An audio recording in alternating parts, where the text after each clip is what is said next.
Welcome to the workshop.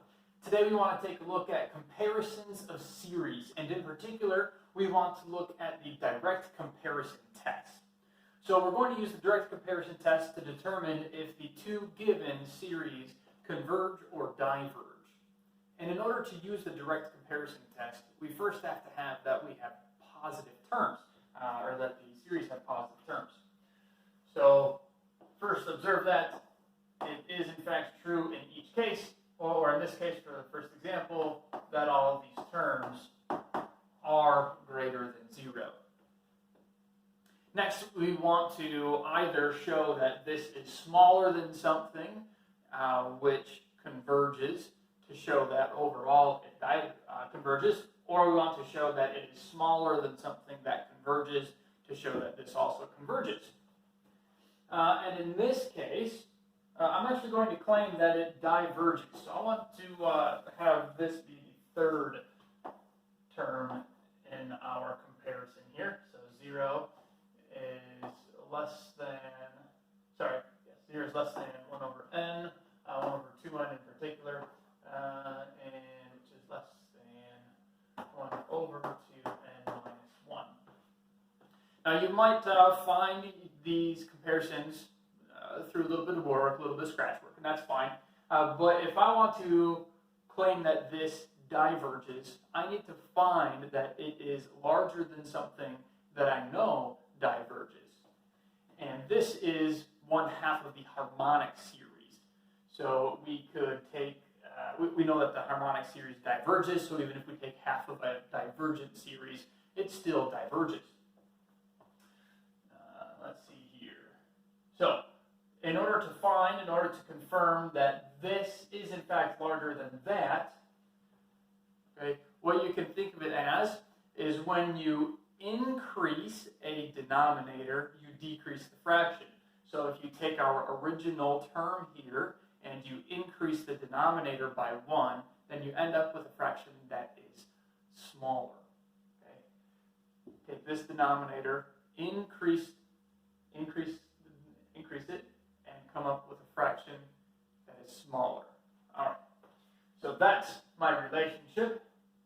Since the sum from n equals 1 to infinity of 1 over 2n, which is 1/2 of the sum from n equals 1 to infinity of 1 over n. Okay, so I know the sum from 1 to infinity of 1 over n diverges because it's the harmonic series. So since this diverges, and we have this situation here, that the terms we're interested in are larger than that, by the direct comparison test,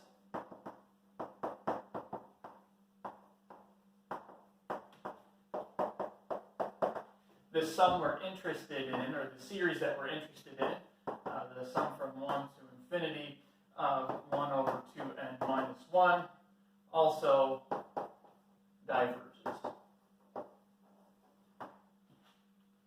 Excellent. So we found in the first case that it diverges. Now for our second example, first thing we should notice is that these terms are in fact positive. And if you are not recalling what n factorial is at this time, that's okay. N factorial is n times n minus 1 times n minus 2, all the way down to times 2 times 1. So for example, 1 factorial is 1, 2 factorial is 2 times 1, which is 2, 3 factorial is 3 times 2 times 1, which is 6, 4 factorial is equal to, let's see here, 4 times 3 times 2 times 1, or simply 4 times 6, which is 24, and so on. So I'm going to write out a few of these terms here. This is 1 over 1 plus 1 over 2 plus 1 over 6 plus 1 over 24 plus 1 over 120 plus so on. Now, the reason that I did that is again to emphasize that they're positive. positive, each term is positive, but also to start brainstorming on what exactly I could compare this to. And what I'd like to compare this to is, let's see here, all of our terms are are larger than 0, but they're also smaller than 1 over n squared. Now we should be careful. That's certainly not true here, here, or here. 1 squared is 1, so we do have equality. 2 squared is 4, so let's see here, 1/2 is much larger than 1/4, and 3 squared is 9, so 1/6 is not less than 1/9. So we have a little bit of a problem with the first 3 terms. But as soon as we get to the 4th term, 4 times 4 is 16, which is less than 24. So decreasing the denominator gives us a larger fraction. Right? Decrease 24 to 16, decrease 24 to 16, and we get a larger fraction. So we do have this. And this is 4n greater than or equal to 4. And when we use the direct comparison test, while many definitions, including the one that you may have considered with me, requires that it's true for all n, it really doesn't matter. As long as it's eventually true, as long as we get to an n that it is true for all n beyond a specific value, so in this case beyond 4, if it were beyond 100 that would be okay too, because especially when we're talking about, well, it doesn't matter whether we're talking about convergence or divergence, but these first 3 terms aren't going to add an infinite amount to our series. So we know that if it converges for everything beyond 3, that is for 4 and beyond, then of course it's going to converge for 1 and beyond. Excellent. So we have this series of inequalities, or this sequence of inequalities, and since the sum from n equals 1 to infinity of 1 over n squared converges, right, this is a p-series,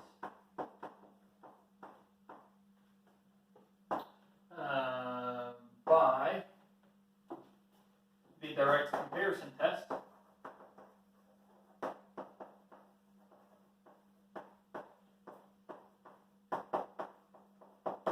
the sum that we're interested in, sum from 1 to infinity of 1 over n factorial, also converges. So in order for us to conclude that, we have to have specified that the terms that we're interested in, right, the series, the terms of our series, are less than the terms of another series that converge. So we have to have this.